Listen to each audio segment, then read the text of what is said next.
ITSM Weekly, the podcast bringing you news, insight, analysis, and information from the world of IT service management. Your hosts, Matthew Hooper, Chris Dancy, and Matt Barron. IT Service Management Weekly, the podcast starts now.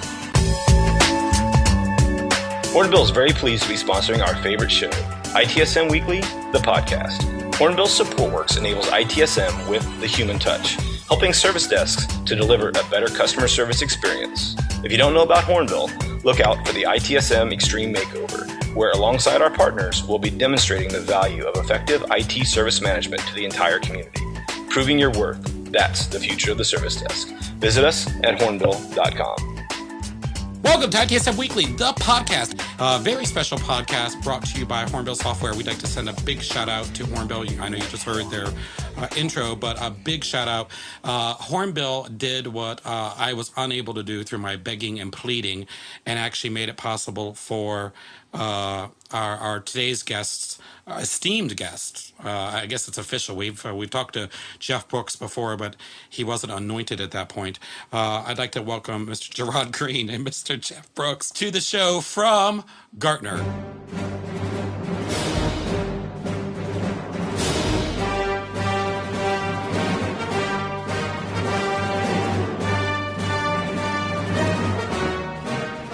So guys, we've got Gartner on the show now. I mean, it's not, you aren't Gartner. I mean, you are Jeff and Gerard.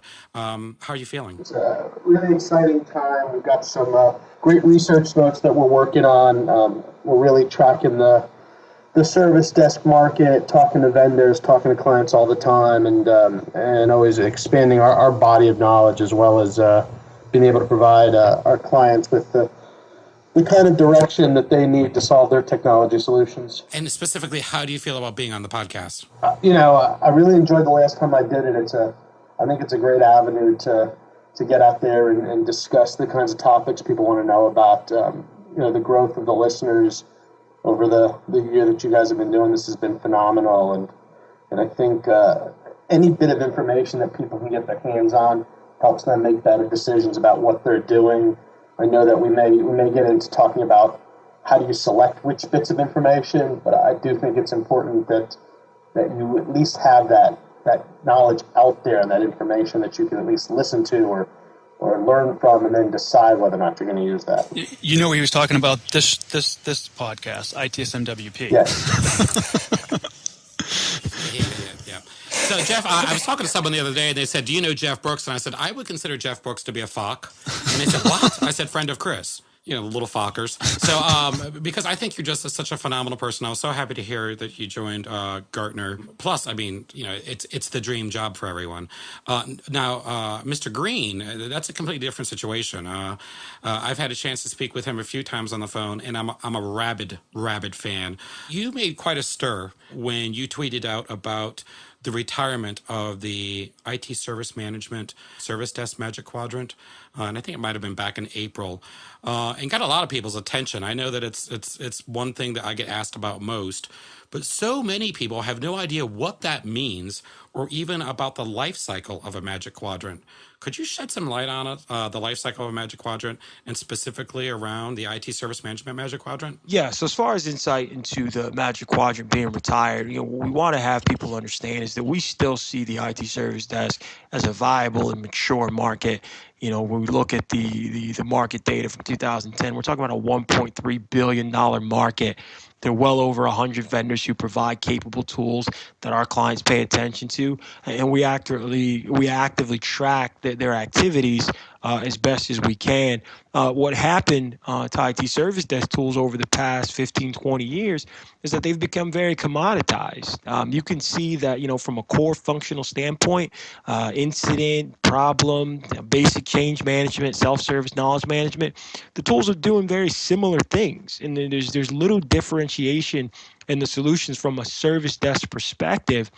Part of that is because a lot of clients' attention is focused more on CMDB, service catalog, project portfolio management, and they're looking at how Service Desk integrates into those pieces more so than they're looking at standalone Service Desk.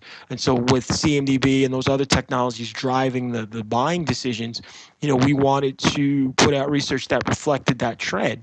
We're seeing more organizations purchase in a suite-based capacity more so than best of breed. So no one's mix and matching service desk with change management, with release management. They're buying one suite from one vendor, and we wanted our research to reflect that activity. So when you look at the Magic Quadrant over the last 4 years, or at least in the time since I've been involved, the inclusion criteria was always basic incident, problem, change, inventory, self-service, knowledge management, service request management. You needed 4 of those to get in. You needed to show up on shortlist, and you needed to deal primarily in enterprise. Well, what happened was that a lot of vendors meet that criteria, and so there's lower barriers of entry in the service desk space. There's little market consolidation. It's close to 100% saturation in terms of users who have a service desk. And, all those factors are telling us that, we needed to find a way to meet our clients' needs based on the types of decisions they were making. So again, commoditization constrained the distribution of how vendors are placed in the quadrant. You saw that vendors tended to be the same year to year. And so, again, we just wanted to refresh the way we thought about this. And, again, it doesn't mean that the service desk market is dead. We certainly hope not. Jeff and I were hired to cover the space. So, if that is the case, we were told something different and need to have a conversation with someone. But, we're going to spend a lot of time focused on service desk metrics, best practices, still the vendors, the trends, integrations, intersections, and really helping clients optimize both cost and resources. So, we love you guys love the Magic Quadrant so much, so we want to continue to talk about it, right? That's nice. And you think that you're going to dial up the restrictions for getting on there to be more stringent or less stringent so that you're getting more vendor selection or you're getting less? Specific to what I've been doing as far as social media and the service desk is concerned, I just wanted to provide a voice that was somewhat of a challenge of conventional wisdom. So when we look at some IT service desk best practices, you talk about the way things have been done in the past through traditional collaboration tools like email, like chat, like wikis, like blogs. And, while those are inherently social solutions, when we talk about sort of new social media, a lot of people look at it as, the cool thing or the hot thing. And, I don't want to look at it from that lens. I want to look at it as a vehicle that'll foster engagement between the IT department and its end users. And so we want to do that through the use of social media and engage users in a way that they're comfortable with, that they're familiar with, and quite frankly, they expect IT to provide. When you talk about the advent of Facebook, how many users are on that, and Twitter, and LinkedIn, and any other social media platform, you can certainly see that the interest is there, and you can certainly see that a lot of solutions are now being designed to incorporate some of those social features and functions. I don't expect the service desk to not follow in that particular direction. And we put out an SPA that, over the next 4 or 5 years, we're going to see is that these functions, these social functions, are going to be standard. And so, the older, outdated approaches we have about, sending that tech email every Friday, or surveying end users via email, that's going to change a little bit. And at the same time, we'll be able to solicit data and feedback that gives us the truer, so to speak, voice of the customer. That's going to allow the IT department to make some better decisions. So I'm excited about that. And again, I want people to take away sort of what you can do with social. Understand that it's not a threat to productivity, understand how to leverage it, understand sort of what your requirements are from a security perspective, from a governance perspective, and look to write a lot to that over the next few months or so. So please be on the lookout for that. Okay, enough Magic Quadrant. So maybe, Jeff, since you're relatively new to, how long have you been at Gartner now, Jeff? 3 months. 3 months. Well, you made it past your probationary period. There you go. You're getting insured now. Can you talk a little bit about like the life cycle of research papers and like how you're interfacing with the community and how you interface with service desk folks and how, like, talk about the life cycle of the research data. Sure. So a lot of people may not understand exactly what a research analyst at a tech firm like Gartner does. I had the pleasure of meeting up with my parents, and my mother looks at me and says, "Do you like your job?" I say, "Yeah." She goes, "What do you do?" Well, I try to tell people, what they should be doing for their business. And she goes, I don't understand. Why wouldn't they just go on the internet and Google it? And I looked at her and said, that's true. And we were sitting at a restaurant, and she said, your dad went to Yahoo and looked up this restaurant and, looked at the review and said we should go there. And I looked at her and I said, what if the person who wrote that review was psychotic? How do you vet that information? The thing about being an analyst is that it's not just looking at data, it's taking the data and then looking at what's going to happen and what are the trends from the data. Those of you who know me know that I love metrics and the numbers because there's no emotion in the metrics. It's easy to say, here's my baseline, here's where I'm going. Well, an analyst is the same thing. Most people relate to a financial analyst. You look at Jim Cramer on the TV and he's banging a gavel and telling you, buy this, buy that. He's doing the same thing that we're trying to do. And he's getting data the same way that we're doing it. So we're talking to clients. Gerard and I are taking inquiries every day. The service desk inquiry is one of the most frequent inquiries we get. They come to us. We'll do about 1,400 between us in a year. And that's clients calling us, asking all kinds of questions. What tools should I buy? Here's a short list. How do I decide? What should I be paying? What's the best structure? How do I make my SLAs work? I'm outsourcing. I'm insourcing. What do I do? How do I get data from A to B? And we take that and we advise them based on the collective Gartner experience and research and data. And then we continue to take that information to develop new research from there. So a question that comes up that we're able to answer may lead to a research note where we get together and say, this was a question I had on an inquiry. It had to do with the best structure for SLAs. And so we'll get with other analysts and discuss that and say, what have you seen? What's your experience? What do the research notes say? And together we build that. We've also got whole departments that are solely responsible for collecting data, compiling the data. So we have market share data that we look at. From that market share data, we're able to draw trend lines to say, here's where we think the market's going. So Gerard and I right now are frantically working on vendor landscape documents, as well as looking at the proliferation of the SaaS deployment model for service desk tools. That's something that everybody is aware of. And even in the past 10 days, looking at market data, we found some things that are fairly interesting, even a little shocking, and we're able to accurately say, here's where this market is going to be going. When vendors look at that, they're going to say, I'm not doing that. Maybe I need to be doing that. So in some ways are you wagging the dog? Yes. And it's not because that's our push to do it. It's because we're taking that collective of information and letting clients know, here's where the industry, the market, the trend is going.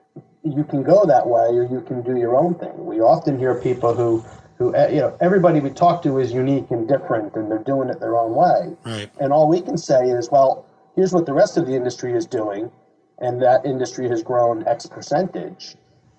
You can do it your own way, right, but we can't really say with any certainty what's going to happen to you. Right. I think it's interesting your position around looking at the data and speaking with Gerard a few times. He explained to me a little bit about the number of clients that Gartner has and how that helps you guys just by understanding what their needs are and what types of questions they're asking. But it's really interesting when you start to think about. I mean, I was fortunate enough to read two of your white papers. One on service management community. I'll put a link into the show notes to that where you can get a hold of that. And one on socializing the service desk. I think those were authored by each of you. And some of that stuff was, a little predictive in there. But I felt that it was safe predictive. And I don't mean safe as in a bad way. People hear me say, oh, that's a safe bet. And I don't mean that in a way. But you really can't tell people, drop everything you have and build a time machine either. How do you responsibly draw that line? Is it something you know inside, or do you have a committee you run it by? I mean, there's a fine line between being really helpful and forward-thinking and being just psychotic. Well, I think Gartner's done a great job in being more open. I can tell you, I've been with Gartner for 7 years now, and I remember when I started, there was just Gartner.com, and you could access a white paper, you could read it, and you could also set up a call with an analyst.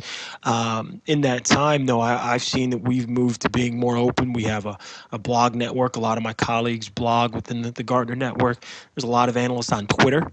You talk about, the Magic Quadrant, sort of announcement happening on Twitter. Wasn't on purpose. It was just something I wanted to bring to attention in the fastest way possible. And when you talk again about social media, that was the fastest and most appropriate way to do it. And vendors have been notified to that point. So no big deal there. But to the point about being open, a lot of my colleagues, Jonah Colwall, George Spafford, and Jeff are on Twitter. A lot of the newer analysts I've noticed are on, and we talk and we engage and we try to be open. Now, if someone has a question, someone wants to start a dialogue, I always like to be open and engage in that context. So I just think that, we can all benefit from that. If we can go to where our customers are or go to where the ITSM community is and engage in discussion, I think we'll all be richer in our knowledge, from that experience. There's no harm to happen in that space. Again, we're all here to contribute, to be a part of something, and to be able to help each other out.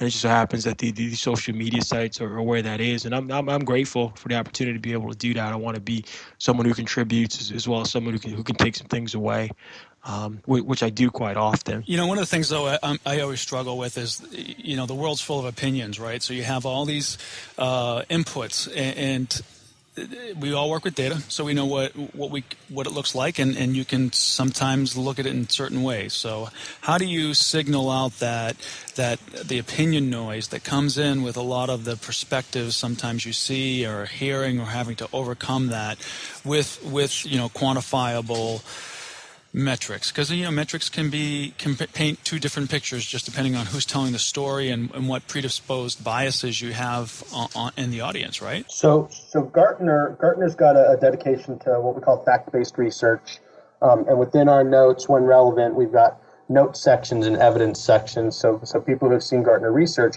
will see that when possible and when relevant, we'll reference where the data comes from. You're right. I mean, I can take 2 points on a line, 2 points, and draw a line and say, here's my trend. But we try to not do that. We try to take the collective of information and put it together. So, upcoming notes, especially ones that I'll do, people who have read things from me are used to seeing charts and graphs, and notes that I'll be putting out are going to have a dedication to having that information. And I'll put a chart and it's going to show what the data shows, and I'm going to put my analysis of it. But anybody reading that is also free to look at that chart and make it say whatever they want it to say. It's very hard to convince somebody that the sky is green if it looks blue to them. So people at some point have to also take responsibility. And it sort of goes back to the Magic Quadrant. One of the things we deal with is, you guys are tired of the Magic Quadrant. How do I pick a vendor? I think that question is the problem. Right. I love it. And yeah, the signal to noise ratio, it can be a little difficult to deal with, but I find myself more times than not going back to the customer.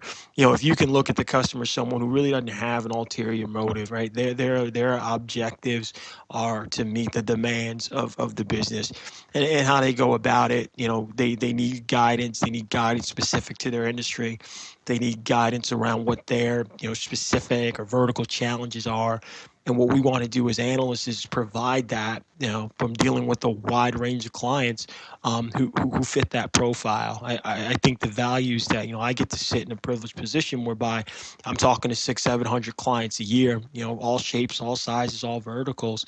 And in talking to them, getting an understanding of, again, their challenges, their objectives, what they're looking at, what they're hearing from vendors, what they're getting as far as pricing is concerned. That drives my research agenda, but it makes me knowledgeable of that space. So when someone else comes to ask, I can mention that. And I can say, I just talked to a hospital, right? I just talked to a government organization. So let me give you some insight into what their challenges are. And they respond really well to that, because at the end of the day, they just want to know that someone else has a challenge, someone else has met that challenge, or someone else has accomplished what they're looking to. And they just want some guidance on how that's done. So, I tend to sort of, not follow vendor guidance, blindly.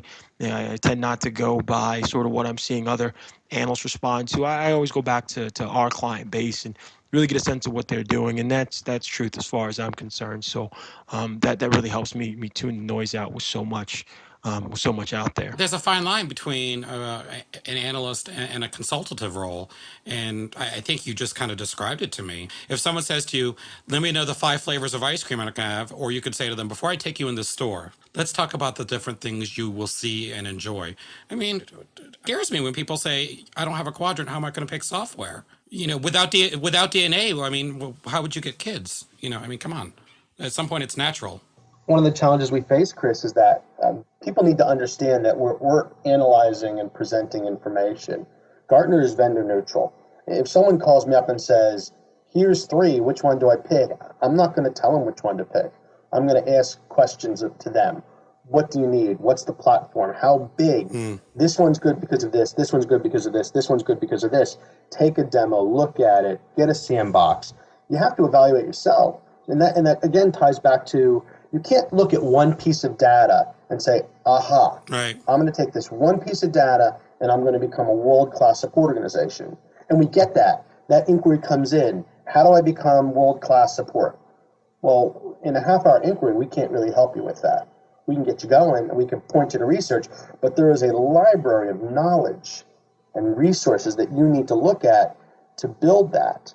You've got to take some responsibility in there. We're going to help guide you. We can help affirm whether or not you're going in the right direction, what you've been told, because a lot of times people come to us with questions of, this was something I was told, is that true or not? And we can usually say, it can be true, here's the situation. And for any organization, I'd say that's reevaluating their ITSM ambitions, one piece of advice, I'd say to do is, start with your processes. Your tools are going to change. We talk to organizations and they are recycling tools every 4 to 5 years. They're moving on to a new vendor. And for whatever reason, no one makes the connection that, it's not the technology that wasn't able to achieve excellence. It was the process and it was the people. And the technology is there to automate your processes and make life easy for your people. If you don't have the right people in place to take advantage of that, or you don't have the right processes in place to automate, you're going to automate bad processes that people are going to struggle with. So you're not going to be able to do it, and technology isn't the answer.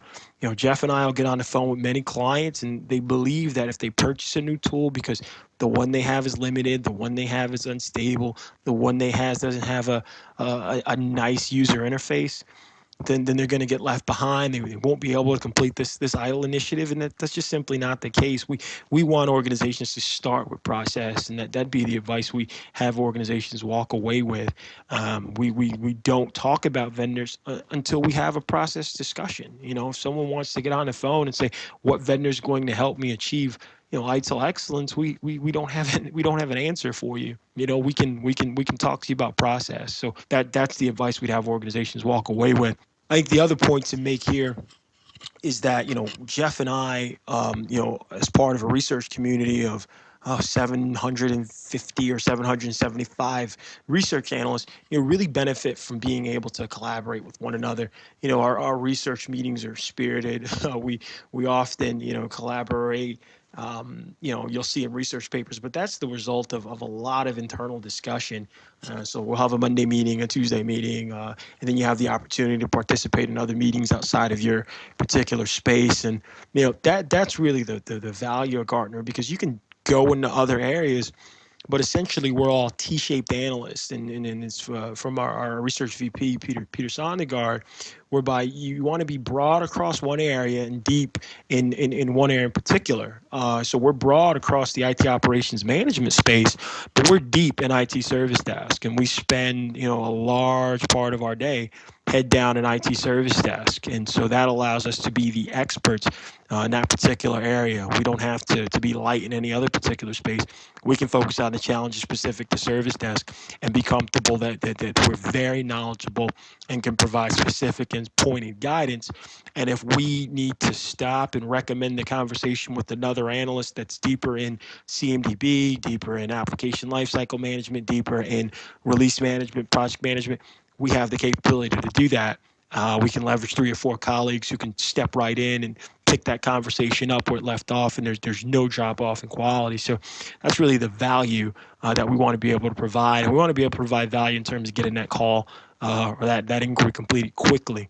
So that's been a big push from us. I think that's why you see a lot of analysts again around the globe, being able to respond to that type of demand because our clients need us, and we want to be here to meet that. So I wish you would do more on Twitter, Jeff, because what you do put on Twitter is frighteningly exciting. And you look at someone like George, who I respect immensely. It's absolutely, I'm pretty sure he's probably a Mensa member, and he's tweeting all day long, little tidbits of information.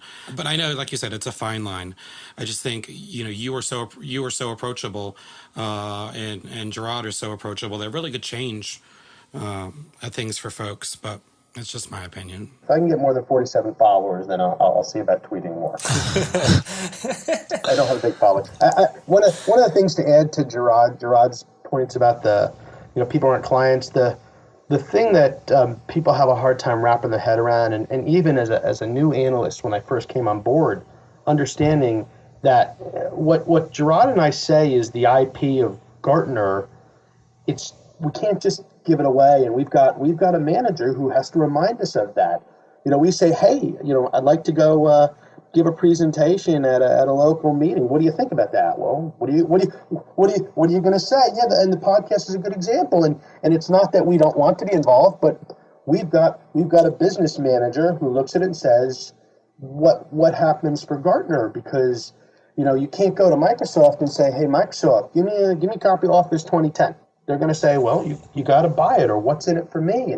And because what we have is information, I think, since it's not tangible like a shrink wrap product, people have a harder time wrapping their heads around it. But that's the reality is clients, are paying for that intellectual property. The data that we collect is our data, and we compile it and we present it. So it's difficult for people to understand that. And even for me, I've sort of got my head around that now.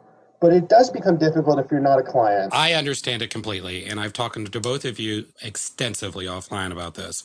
And I think if you look at the different analyst firms out there, they're all handling it radically different right now around what's IP, protected IP, paid IP, paywalls. It's all very, very different, and I appreciate both sides of it. I guess if I can share with you my point of view, because you both have had time, I guess, one-on-one with me, is I find that when I'm do give away the farm, I'm forced to plow new land. And it's that forcing to plow new land that keeps my knowledge and the knowledge I have for people who are paying for my knowledge interested in eating my vegetables. Now I could, live on the farm and not give it away and sell the corn, but because I'm constantly giving away and I see everybody stealing it, right? There's more stuff online about social IT now than you can shake a stick at. Well, that was cute 18 months ago. I'm over it. The bigger difference is who owns the farm. In our case, it's not Gerard and I. You get to own your farm, so it's a little bit easier. But right. You definitely see your point, and we appreciate that. That's just how I feel. I understand the position that Gartner's in, and I respect it immensely. Gartner's taken time to address many of my concerns. I'll put a link in the show notes. When I first started 3 years ago, I had a question about how the Magic Quadrant was even created, and they wrote an entire blog post around it. And, again, I'll put a link to that in the show notes. I mean, they're very responsive in the fact that you guys are on Twitter and sharing information. You look at George Spafford and some of the others. You've done a remarkable job. I guess kind of to wrap up this show, because we did have kind of 5 points we wanted to get across to the folks. People who are looking possibly at their IT service management ambitions and your views on a revamped quadrant around a broader picture were very enlightening. I think it's a pretty scary time. There's so much going on. Technology, people are always saying technology's changing so fast. And I need to remind people that, we are in the future. This is Star Trek type stuff that's happening, and our users are coming in more empowered and scarier than ever before. What types of things? I mean, I don't want to get into you guys giving away the farm, but can you give us our listeners at least some things to think about? Sure. I usually start these conversations with something simple. And this isn't giving away the farm at all, and I think this is well understood. But we'll get into a conversation with the client about what tool should I buy, what tool should I buy, what tool should I buy. And we have to stop and ask them a question about process. We have to stop and ask them a question about maturity. We have to stop and ask them a question about their objectives. What do they expect to do with this new tool that they can't do with their old tool? And as you start to peel that onion back a little bit, you find out that there's some process issues that they need to address. There's some organizational issues that they need to address. So we try to get the conversation refocused in those areas because, we talk about turnaround for service desk tools and churn rate. Tools are being replaced every 3 to 4 years. And so you don't see that in other areas. You don't see that in CRM, for instance. You don't see that in ERP. So when we look at service desk, it's why is there such a high rate of change here? And it's bad process. And so if you're going to undertake an ITSM ambition right now, you really need to take a hard look at process. Make sure you understand what your business objectives are and then how you're going to align your ITSM strategy to those business objectives so that you can demonstrate value. It's really, you say a scary time right now, but we look at it as a buyer's market. When we talk about this level of commoditization, you get your processes in order. It makes your tool selection process, that much easier. So that's really where my advice typically starts in these conversations. And if folks don't want to talk process, we can spend the 25 minutes talking tools, but I'd much rather, have them start with that type of conversation and make the tool one more meaningful. I like it. So tighten up the ship. So I have a question about your structure there. You guys are both in what's called IT operations, right? Yes, correct. So if that is the key there, then is the process, and you guys are also then supporting IT service management. What we're hearing in the industry is that this really needs to start way upstream. So where is your counterpart in the application lifecycle and in other parts of the business structure and business organization side of Gartner's analysts, and do you have a direct line into those folks? Right, we do, and I think that's the beauty of Gartner, and it really comes down to there being 775 analysts we have. Wow! And so there's different analysts in different places. I really enjoy being the person that can point people to those different analysts. So if you come to say that we really have a question on right sizing ITIL, I can point you to George. If there's a question you have on an application lifecycle management, I can point you to the 5 or 6 analysts we have that are covering that topic all over the globe, specific to your region, your challenges. So Sweet. That's what we like to do. We want to get to the point where we can all be sort of specific. We talk about the concept of a T-shaped analyst, so broad across the top and then deep in one area. Jeff and I are deep in service desk, but we're broad across the I&O space. So if we need to direct you to the people who are deep in those, we'll certainly do that. And that's really the value of the Gartner subscription, is that you don't get just Jeff and I. You get access to 775 people. But we love just Jeff and you. We love it. I want to add on to what Gerard was saying on the question about the ambitions over the next 12 months. I'll give you guys a bit of the farm. DevOps is one of the things that people are going to be looking at. If you're not familiar with what it is, Chris will put a link in, Google it, go take a look at what DevOps is about. I personally think that what Malcolm Fry's been doing for the last, 18 months now, or about a year, going around telling everybody, listen, ITIL is heavy duty. Don't go try to do the whole thing right away. I think that's one of the best things to happen for ITSM in a while. We get inquiries from people who call us up and say, hey, I wanted to implement the ITIL framework and I want to get it done by the end of September. What do you think? Well, I think you're crazy. I mean, you're not going to be able to do it. You got to start small, decide where you're going to go. So a lot of people are looking for direction as far as, where do I start? Start with incident management. If you can get that working, focus on problem. I think problem management, as far as people's ambitions over the next 12, 18 months, is going to be one of the key things. We're going to see lots of research and lots of chatter come out about proactive support, being able to stop issues before they arise. And that's only going to come through real problem management, which is something we all say we do, but very few organizations really successfully implement a problem management process and strategy. So I think that's one of the big things that we'll see. Interesting enough, Jeff, I just saw an email this morning from HDI saying they've launched a new class just on that concept of problems. And I swear I didn't actually see that email, so. No. Do not confuse coincidence with blind, stupid luck when I'm speaking. Baron, I know you've got to get off the phone. We've had our time here. Did you want to ask the kids anything before we wrap up? So what's really cool is, you said you got 775 analysts. I mean, and obviously you guys have a large breadth of knowledge. Like you said, the T. I love that. It's a great metaphor. I love the image. What tools does Gartner give you guys to collaborate internally? Oh, I gotta tread light. I mean, that may be proprietary. Well, no, so in terms of the tools we get, I mean, we have methods in which we interact with each other. I put a tweet out a couple months back where I talked about what our appropriate policy is as far as emails and threads are concerned, and how that is generated into research. And I had an issue with it, but I got over it. Right, I know where my bread's buttered.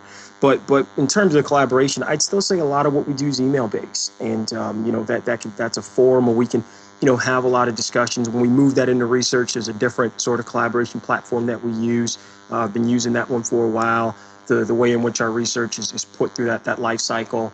There's checks and balances within that research. So Jeff and I can't just go write a research note and publish it tomorrow. We do need to go through some level of peer review just to make sure it's in line with what our stances are on certain issues. So the tools isn't so much the issue for us. I sometimes feel as if we're slowed by the process, but we work through that as best as we can. I don't know if that answers you, Baron, but I just got to be sort of careful with it. We've got research communities. Yeah. So each week there's meetings, and the research communities are focused. So these meetings are an hour and a half, and we get on and we'll have topics that we discuss, and it's a very collaborative effort to talk about the research that's ongoing. And it's not, and they're broken down, and there's different types of communities and research meetings. So we don't have a whole lot of meetings that are just traditional meetings like you shake your head, why do I have to go to this one? Most of our meetings that we have are about research, and there are other analysts and talking about what's going on and what do we think and what are we seeing and what should we be writing about. The other thing on the email is there's a lot done via email, but one of the nice things that I've seen is nobody just emails back yes and hits reply all.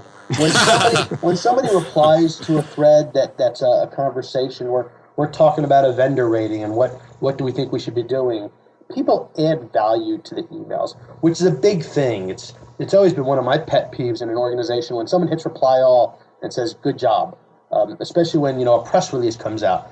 We don't have that phenomenon. People email and include content and value. So you actually hire people with all 42 chromosomes. Yes. All right. So Jeff, I wanted to point out real quick, even though I don't know how many chromosomes people have. I'm missing a couple. Jeff, you pointed out how many followers do you have on Twitter? Like 47. Not many. You said you would tweet more if you have more followers. Yes. So let me just give you a piece of Chris Dancy research advice. I knew this was going to come. I could feel it coming, Jeff, when you said it. You might only have 47 followers, but I can guarantee you have the right 47. So do it more because they're listening, and don't concentrate on how many people are following you. Concentrate on who.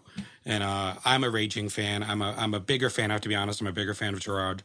I don't know why. I just am. I think I've often said we're kind of like I think there's some master plan. Gerard, do you remember us talking about trading places? Yeah, Billy Ray. Yeah. So there's some master plan where Gerard is Eddie Murphy and I'm Dan Aykroyd from Trading Places, and the industry is pitting us against each other. But that's a whole nother podcast. Guys, thanks so much for being on the show. I'd like to thank Hornbill Software for providing the opportunity to have you guys on. We couldn't have done it without them, obviously. And to each of you, a major salute. It's hard when you are the leader and everyone's looking at you and hanging on your every word. It's difficult to come on to something as irreverent as this show, and I do appreciate your time today. Thanks, guys, for being on. Thanks for having us. We really appreciate it. Thank you, Chris. Take care. Okay, talk to you guys soon. Thanks. Let's get to News Gator Practitioner News Service Desk HDI ITSM Fair News Gator. Still love it. I wish I could just play that. I want that to be my ringtone. I'm totally doing that. So Fusion is this week. So if this is released next week, Fusion is this week, but it's coming up in the future. That whole time portal thing really sucks. So hopefully you'll all be there. Come and seek me out. I'm the tall, lanky, goofy-looking guy that's kind of gingery and has a faux hawk that probably went out of style last year. So In glasses that match his shoes. stop me. Ask me questions. Give me a hug. No hugs. And a flavor saver. Flavor saver. Yes. Don't you have a little fur thing on your lip? Yeah, I've got a line down from my lip to my chin. Yeah, I thought those were called flavor savers. Yeah, it's for when you're eating a steak and some of it is there still, and you can just have a little dessert later. Oh my god, I'm sorry to everyone who listens to this podcast. I apologize. But seriously, I do think it'll be a good time. I was listening to Connect, Learn, Grow the podcast today, and they're of course shilling some of the stuff that they're doing. I really hope that the expo hall is a little bit better than last time, but we'll see how well it goes. I'm curious to see if we're going to get the worst of both worlds or the best of both worlds or somewhere in between. I'm very curious. Perfect example of IT and business not working together. So this story came out on the Consumerist, I believe, about Target. Their website went down when they switched off Amazon services. So perfect example of going from a cloud provider to in-house and the effects that it can have. And I'm really curious. I wish I had a good relationship with Target and knew a lot of people there. I would definitely invite a bunch of them out to lunch because I want to hear the whole story behind it. I'll put a link in the show notes. I think the whole Target thing is a marketing scam. Yeah, it might be too. Well, but this Italian designer situation going on, Misimu or whatever. I don't know. Target. Great explanation of CSI and when to put it in from Rob, the IT skeptic. And if there's anyone who knows about when to put it in, it's Rob. I didn't say that. It's really good video. I mean, if you're a practitioner trying to do your own ITSM project, I mean, this is definitely something you want to look at before you get started because it'll really help you with the planning process. I think you hit it nail on the head. Everyone thinks about CSI as the last step, and it totally makes sense to put it forward. Gripe of the week: retweets are out of control.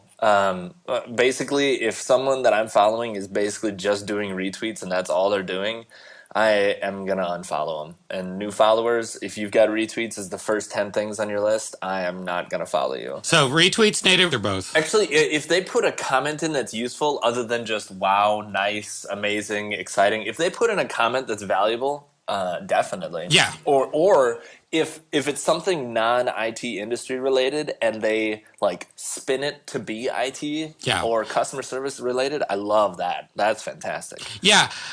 It's been on my nerves for sometimes, these people who use +1. I have a news for everyone out there in social media world. If I retweet you, that's like putting a +1. And then the other thing that's been ticking me off recently is people apparently, and G2G3 tweeted this morning, people apparently don't realize that this is public. Someone dropped the F-bomb on Twitter yesterday, and I'm trying to pull up a professional reference for their account. Like, he literally had a good reference. So I'm sending a customer to his Twitter page. I see the F-bomb. No more reference to you. And you basically are losing business because I can't distribute that to people that I'm a professional with. Is that me? No, it wasn't you. I'm not going to call it out. Yesterday was the first time I used the term "fu" in a tweet, but it was basically I tweeted out, "I'd like to add you to my professional network." Is the new "fu"? Yeah, I'd like to add you to my professional network. Yeah, it's just, but you know how I feel about LinkedIn. And another thing, did you guys see my tweet about captures? Yeah, I saw captures. So I realized the other day, I was sitting in front of a screen and it said, testing to see if you're human, answer this, captcha. And I thought there've got to be better ways to see if someone's human. Yep. I mean, Turing has a complete process around this, right? Then I thought if you retweet content with yourself mentioned in it, that's the test on if you're human. I like the logic test too. Like instead of just typing a word, say something like, "Which of these is closest to yellow? Orange, red, blue." Oh, that'd be too hard for heterosexual men. Now David Ratcliffe uses that. It's always shut up. David Ratcliffe always has that because his always like a horse has how many legs, and then you type it in and that kind of thing. Yeah, I know. But you don't want to ask color questions. That makes more sense. That'll make people like Hooper who are too straight. So Hoop, this is what I want to do now. You just gave me perfect idea for what I want to do. Instead of doing a CAPTCHA, I'm going to tell people, in order to prove you're a real human, I want you to tweet this. And I'm going to make them virally market my company at the same time I prove they're a human. Ooh, I like that. I like that. CNO Headline Market News Business Reports. Tim Hooper, News Getter, take it away. Well, I think headline news is very important today because there is an independent research that is coming out about how the financial services are going to have to change the way things are done in retail banking and in their investment operations. There's a banking commission that wants to split the way that those two things are managed for banks. This is huge, and anybody who works in this space needs to pay attention, because if this goes through, that means that all of your customer data, transactional data, all your reference points need to be completely overhauled. And that's going to be a total reform for IT. Great for IT consultants, but a nightmare for any CIO in the banking business. So I'll put the show notes in. This is something that's starting in the UK, and I can't imagine that the rest of the world will not follow suit here if these guys go forward with this. Very interesting read. Other big news is productivity in the workforce. Something I've been doing a lot of research about recently, and it's amazing to me how we have gotten to the point where we don't even know how to manage our own offices, and how cleaning up our office could produce productivity is a headline in CIO.com. First of all, I have to say, I think this is a totally ridiculous article, but it made me laugh just to think and look at these people who are reporting on all the different aspects of how your cluttered life is causing you to be non-productive, and whether it's because it's too much paper or not paper and all that kind of stuff. The reality is, if you don't have good organizational skills, the clutter doesn't matter. It's like Hoarder's CIO version or something? Okay. And that's you should see the picture. I'll put the link in the show notes, but it's just funny. It totally looks like a hoarder's office. Stuff's all over the place. Like there's at least 6 coffee mugs in this picture. You can tell they totally fabricated the picture just for the story headline. No. Or information or anything. CIO.com fabricating a photo? No. How about InfoWeek? Click here if you'd like to skip this advertisement. Really? I want to see the people who don't skip the advertisement. All right. Yeah, I don't know. I'm kind of on the fence with you, Hooper, on this one, because I've been 2 ways in my life. Let's not go there. I've been a very messy desk person, and then I've been a very, very clean desk person. And I have to say, I actually can't function if I've got too much junk around me. I think that's true of anybody, though. I mean, I don't think anybody would disagree with that. I'm certainly one who manages organized chaos. I don't know. I see. Don't you see these people in the cubes, and they've got that sign that says a messy desk is a sign of genius? Have you ever seen these people? I've said it. That's me. I mean, it is. People always say to me, "Boy, your office must be immaculate," because there's many things in my life that are very structured and very organized. Mm-hmm. But my desk is not usually it. Mm. Yeah, the pictures in this article are terrible. Yeah. All of them have CRTs or Dells from 1990. These are obviously super outdated. Mm. Yeah, it's totally ridiculous. Hooper, can we get a picture of your desk? I'll put a picture of my desk in the show notes. No, because we've got, if you go to servicehere.com/home offices, I've got Rob England, myself, and Barron have donated photos of our home offices for listeners. So give me a picture we can add to the list. I can do that. But I'm going to tell you that I'm in the process of redoing my office at home in my basement, and it's going to be immaculate. Do before and afters then. I will do. I'll do before and afters. I'll keep the listeners posted. Right. Do you have a man cave? I have a man cave too. Okay, we need pictures of your man cave. Yep. And I would post pictures of my man cave, but all right. We may have to take this off iTunes if you do. My gripe of the week. Tasks and calendar events. Can someone please explain to me what the difference is? Why do we have a difference in these aspects? It just makes no sense to me. Okay, so have you read Getting Things Done? No, I haven't had time. Yeah, obviously. Asking someone if they've read Getting Things Done is kind of a moot point, isn't it? So no, I don't know. I'm one of those people. I've talked about this before. I practice bareback inbox, so I never have anything in my inbox. Or some people call it zero inbox. But basically, email that comes in, it gets replied to, gets deleted, whatever. Yep. But I use tasks as the things that I could work on if I didn't have anything in my inbox or on my calendar. So literally, as appointments, like I've got 2 hours today between this podcast and a ITSMF meeting. So I've got tasks by priority that I could fill those 2 hours with. And as I do those tasks, I move them up to the calendar and fill the empty spots. But do they have deadlines? A task with a deadline is a calendar appointment. I think that's that's kind of your point, isn't it? Yeah. Yeah. So to me, a task is something that needs to get done. Just like I need to get healthy, right? My BMI is 95. Ask Chris Matchett, right? So that's a task, right?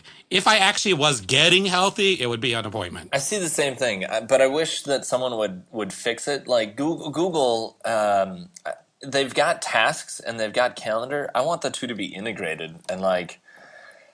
How many people have gone through that? I need a tool that's going to record exactly how much time I spent doing something. There's no good way to do it. Well, what's interesting is on all these mobile devices, there's all these Don't Forget the Milk and all these task apps. Yeah. So obviously people in their minds somehow differentiate the two.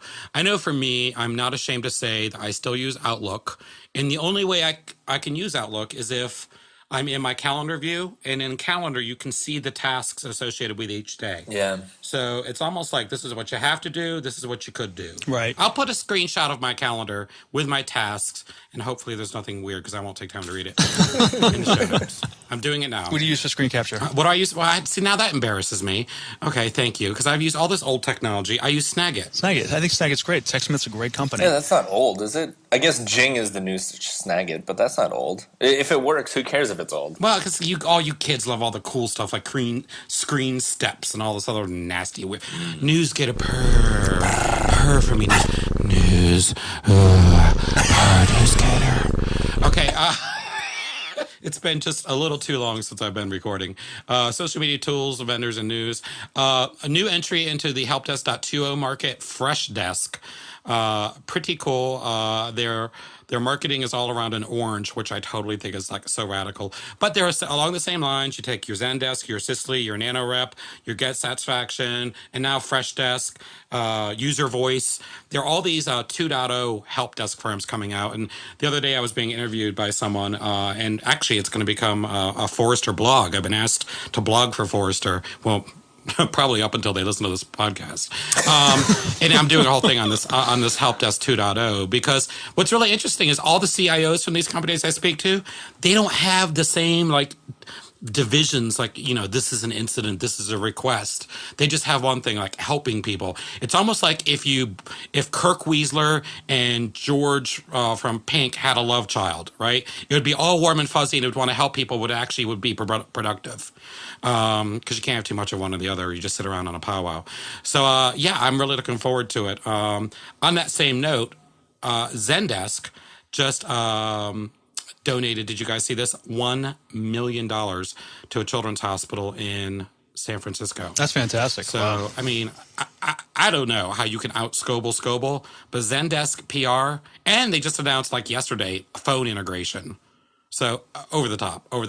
Yeah, if you haven't seen the phone integration yet, check it out. It's amazing. Again, this whole Help Desk 2.0 thing that I'm going to write for our friends over at the Big F, amazing. And then finally, I just want to finish up with check out Brazen, Brazen.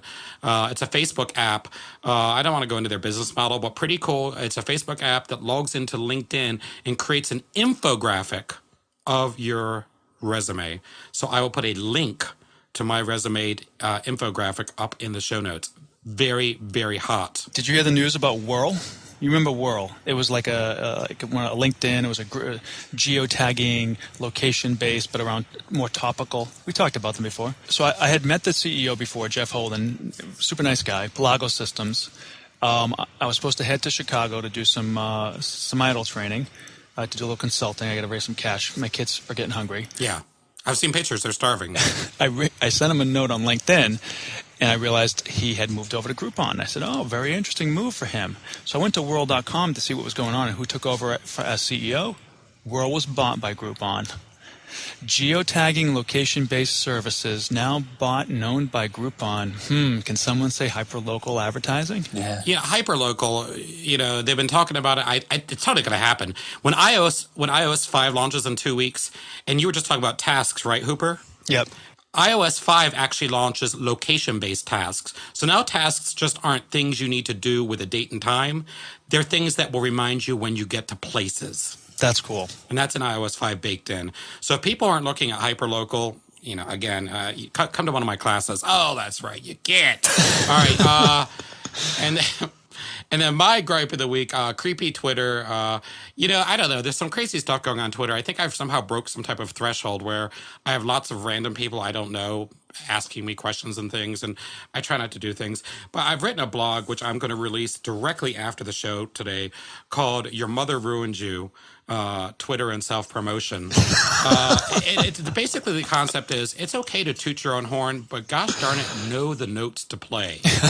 Because this idea of retweeting anything with your name in it, and we've talked about this before, retweeting something in a non-native format just so it has RT is basically theft.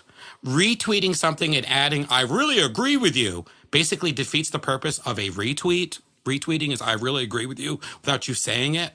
Adding a +1. I mean, all of these little Joker type things that you're doing, kids, your mother ruined you. If you're that starved for attention, you don't need Twitter. You need help with self-esteem. All right, moving on. Listeners, if you're not feeling bad about yourself right now, then please rewind and listen again. And you'll feel... I don't know who does it. I do that all the time. I always RT things without adding anything else. Because honestly, it's like I'm sometimes looking for something that I think most people aren't looking for, but I just find it, extremely interesting. So I just want to, put some kind of message out. Well, I think the way to do that, if you want, so you should say to me, Chris, that's cute that you feel this way. Do you have a solution for me? The way to do that is you use the original tweet as the link, because if you click on the time of any tweet, you get a link to it, and then type what you think is the important salient point that you want to make about that tweet, and then use the link in that new tweet to the original tweet. Don't use the RT and put a bunch of comment junk there. I've already seen the tweet. It's Twitter. We're all following the same people. It's like West Virginia. I'm not going to go there. But come on. Don't waste my time. Agreed. Why don't I have more followers? Because you don't have anything original to say. Sometimes watching Vanessa Alvarez and Rodrigo Flores, I just get a Twitter room, for God's sakes. Get a Twitter room. Sorry, Hooper. I mean, I love you. That's the reason I still follow. But come on. I disagree. I agree with both. There's a fine line, and you really have to judge it for yourself. That's okay. It's why I manage 2 Twitter accounts. I manage, I sometimes I see things on the startup world, marketing, innovation stuff that probably most of my Vigilant Guy followers wouldn't follow. And I try to retweet it to the, that following ITSM WP type stuff. I don't know. Yeah, but I think startup stuff is important to ITSM WP listeners because, again, if you don't understand the concepts of agile business in 2011 and you're in service management, guess what? You're like the new fax machine salesperson. Yeah, but a lot of people don't, but they're still that way. Like minimal viable product to me is something that we had maybe talked about in project management in some form, like, go with the vanilla, get early wins. We talk about that crap all the time, but until you actually have to make the decision to keep saying no, no, no, and you're pushing a product that you actually hate, it's a whole new game for me. So minimal viable product to me was a word, it was a concept, and now it's my life. And I think it's like, if I could have gone back to my years in building enterprise projects and bringing more service management into the organization, if I had understood fundamentally what I understand now, I would have done such a better job. I would have had so much more success. So you got to share those things. And for me to go find the original article and highlight the salient points, this guy did a good enough job, I'm just going to throw it out. You know what, Hooper? I just realized I feel bad. This is the I need a hug Hooper that I'm talking to, isn't it? No, I'm just saying, I think I'm going back to what I've said for the last year and a half.